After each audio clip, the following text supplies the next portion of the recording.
अस्सलाम वालेकुम दोस्तों, इन्फो विद ज़िशान के साथ ज़िशान मागरे आपकी खिदमत में हाजिर हूँ। दोस्तों, आपको पता है मेरा चैनल इन्फो विद ज़िशान आपको मुनफरिद और कुछ ख़ास वीडियोस देता है। मेरे चैनल को ज़रूर सब्सक्राइब कीजिए और बेल आइकन पे भी क्लिक करें ताकि हमारी नई आने वाली वीडियोस आपको बर वक्त मिलती रहें। तो दोस्तों, आज हम बात करने जा रहे हैं भेड़िए के बारे में। तुर्की का कौमी जानवर भेड़िया वाहिद ऐसा जानवर है जो अपनी आज़ादी पर कभी भी समझौता नहीं करता और ना ही किसी का ग़ुलाम बनता है, जबकि शेर समेत हर जानवर को ग़ुलाम बनाया जा सकता है। भेड़िया कभी मुर्दार नहीं खाता और यही जंगल के बादशाह का तरीका है।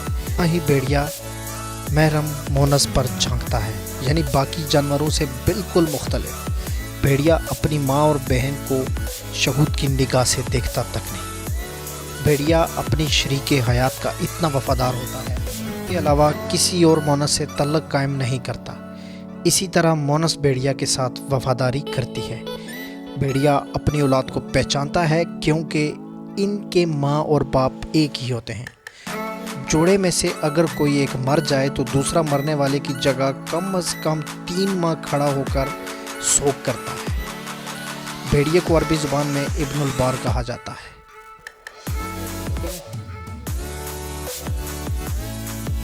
यानी नेक बेटा, क्योंकि जब इसके वालिदैन बूढ़े हो जाते हैं ये इनके लिए शिकार करता है और इनका पूरा ख्याल रखता है। इसीलिए तुर्क अपनी औलाद को शेर के बजाय भेड़िए से तशबीह देते हैं। इनका ये मानना है कि शेर जैसा होनखार बनने से बेहतर है भेड़िए जैसा नस्ली होना। तो दोस्तों, आज हमने बात की भेड़िए के बारे में जो एक असूल परस्त जानवर है।